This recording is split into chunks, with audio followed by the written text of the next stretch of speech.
जय हिंद दोस्तों। आखिर वो दिन आ ही गया जिसका हम सबको बड़ी बेसब्री से इंतजार था, और वो दिन है एलआईसी की लिस्टिंग का। एलआईसी का शेयर लिस्ट हुआ एज एक्सपेक्टेड 8-8.5% नीचे डिस्काउंट पे वो लिस्ट हुआ, और उतना ही वो ट्रेड होते होते जिसको हम बोलते हैं पुअर लिस्टिंग, उस हिसाब से वो लिस्टिंग हुआ है। काफी सारे इन्वेस्टर्स को ये लग रहा है कि क्या एलआईसी का आईपीओ ये पेटीएम की तरह हो जाएगा, कि जहां पे पेटीएम ने ऑलरेडी ऑलमोस्ट 70% उसका लिस्टिंग प्राइस से 70% नीचे गया। पेटीएम का लिस्टिंग हुआ, पेटीएम का इशू था 2150 और अभी वो 500 550 के करीब मिल रहा है। तो क्या एलआईसी भी पेटीएम की तरह ही इतना गिर जाएगा, या आईआरसीटीसी की तरह मल्टी बैगर बनेगा? देखते हैं इस वीडियो में। मैंने इस वीडियो में सारी चीजों को कोलेट किया हुआ है। एलआईसी के बारे में थोड़ा सा हम बात करेंगे। जिन इन्वेस्टर्स को ये शेयर मिला है आईपीओ में, उन्होंने क्या करना चाहिए, जिनको नहीं मिला है उन्होंने क्या करना चाहिए, उस सब के बारे में हम लोग इस छोटे से वीडियो में डिस्कस करेंगे। एलआईसी एज अ कंपनी बहुत बढ़िया कंपनी है, बहुत पुरानी कंपनी है। हंड्रेड्स ऑफ करोड़ रुपीस के एसेट्स अंडर मैनेजमेंट है। गवर्नमेंट की बहुत बड़ी कंपनी, और गवर्नमेंट ने सिर्फ 3.5% ही स्टेक बेचा है उनका। At 949 was the issue price.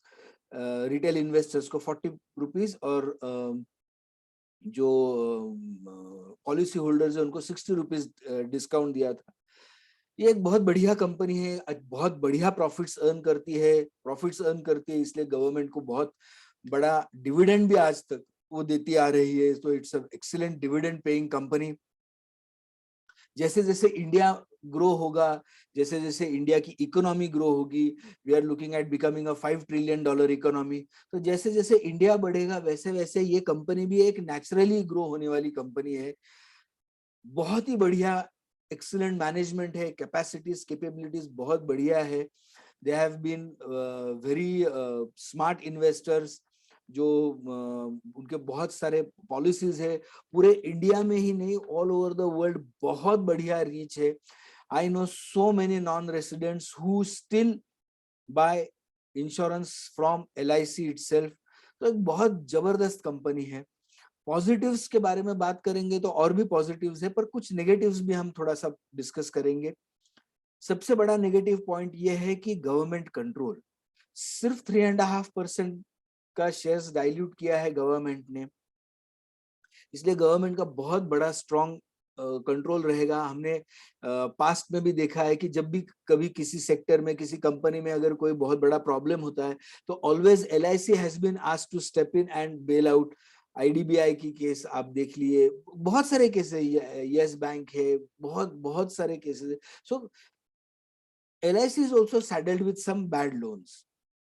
तो गवर्नमेंट इंटरवेंशन की वजह से not every time that they make a investment decision will be a prudent investment decision. They also work in the larger interest of the country. देश के एक पूरे interest को देख के भी वो काम करते हैं। Government actually wanted to divest at least 5%, लेकिन मार्केट कंडीशंस बहुत खराब है। वर्ल्ड वाइड स्टॉक मार्केट्स भी डाउन है, economies are in problems, recession बहुत बड़े पैमाने पे all over the world recession एक तरफ से है, और दूसरी तरफ से इन्फ्लेशन भी, इन्फ्लेशनरी ट्रेंड्स भी है। सो एक अनस्टेबल एनवायरनमेंट है। और दूसरा एक सबसे बड़ा प्रॉब्लम यह है कि LIC has been losing its market share. तो ये सब नेगेटिव्स देख के शायद मुझे ऐसा लगता है कि इन्वेस्टर्स को ये प्राइसिंग थोड़ा सा ओवर प्राइस लगा, and that is the reason why it has corrected. If you ask me, एक बहुत बढ़िया चीज हो गई कि ये एलआईसी का आईपीओ लिस्ट हुआ when the market was bad. Why? Because all bad things have got discounted। ये प्राइस में सारे जितने भी नेगेटिव्स है, रिसेशनरी ट्रेंड्स हो, इन्फ्लेशनरी ट्रेंड्स हो, ओवरऑल इन्वेस्टर सेंटिमेंट बैड हो, ये सारी की सारी इस प्राइस में डिस्काउंट होने के बाद भी सिर्फ 8% डिस्काउंट पे ये लिस्ट हुआ है, तो ये मेरे लिए एक बहुत बढ़िया पॉजिटिव न्यूज है। Second most important thing is that what if tomorrow कोई बहुत बड़ा फॉरेन सॉवरिन फंड अगर LIC में इन्वेस्ट करता है, you know that LIC is a very big sovereign company, जो फॉरेन इन्वेस्टर्स है, नेदरलैंड्स है, सिंगापुर है, there are so many other countries जिनके गल्फ कंट्रीज है जिनके सॉवरिन फंड्स है, गवर्नमेंट के फंड्स है, and they look out for investment opportunities all over the world. उनके लिए LIC is a perfect bet. One more positive is that we all know Warren Buffett, value investing जिन्होंने पूरी दुनिया में बहुत बड़ा फेमस किया है value investing. Warren Buffett always looks for companies which have, number one, excellent profits, number two, very good dividend paying policies, and number three, insurance is the most favored sector for Warren Buffett and Berkshire Hathaway. So tomorrow if a news comes कि Warren Buffett की Berkshire Hathaway ने LIC में अगर कोई stake लिया है, जिसकी possibility हो सकती है, we can not rule out anything, I think so it will be a total game changer for LIC. It will turn the entire tables in favour of LIC. तो there are so many positives, आगे जाके भी बहुत अच्छा scope हो सकता है. That is the way I look at the LIC IPO listing. अभी हम लोग ये डिस्कस करेंगे कि क्या करना चाहिए अगर मुझे अलॉटमेंट मिला है. I as an investor will hold those shares, I will wait. Company बहुत जबरदस्त है, excellent pedigree, we have already talked about all the positives of the company.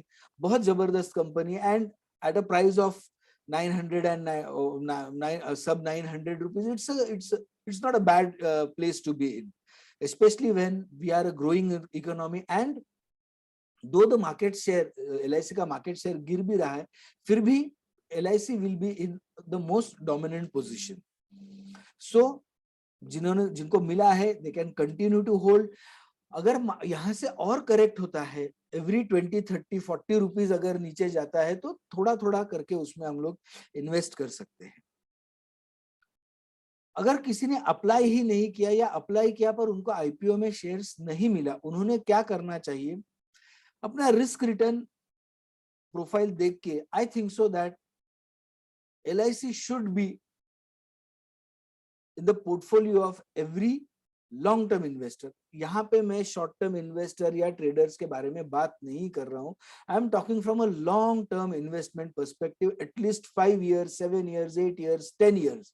I am very sure that considering all the positives of LIC and as discounted by the current scenario, the discounting of its negatives, I think so that it is not a bad place to be in. And the price is also quite fair. Macquarie जो बहुत बड़ी एक investment house है, उन्होंने 1000 rupees का target दिया हुआ है. ये तो अभी आगे जाके और भी काफी सारे ब्रोकर्स, इन्वेस्टमेंट हाउसेस अपना अपना रिसर्च रिपोर्ट पब्लिश करेंगी, देखते हैं उसमें क्या डिक्लेयर होता है. But I still feel that LIC में एक्सपोजर थोड़ा बहुत तो रहना चाहिए from a very long term perspective. And suppose if tomorrow, जैसे हमने बात की, अगर कोई बहुत बड़ा फंड आता है, फॉरेन सॉवरेन फंड आता है, या वॉरेन बफे जैसे कोई बहुत बड़े इन्वेस्टर अगर उसमें आते हैं, तो it is going to be an absolute game changer for LIC. तो I just wanted to discuss, ये मेरे कुछ थॉट्स थे जो मुझे आपसे डिस्कस करने थे about this particular investment opportunities. Please do your own study. आपका खुद का अंडरस्टैंडिंग करिए, आपका रिस्क रिटर्न प्रोफाइल देखिए, आपके इन्वेस्टमेंट एडवाइजर्स रहेंगे, उनके साथ आप बात करिए before taking any investment decision about buy, sell, hold और एनीथिंग. मिलते हैं अगले ही किसी वीडियो में. तब तक के लिए नमस्ते, जय हिंद.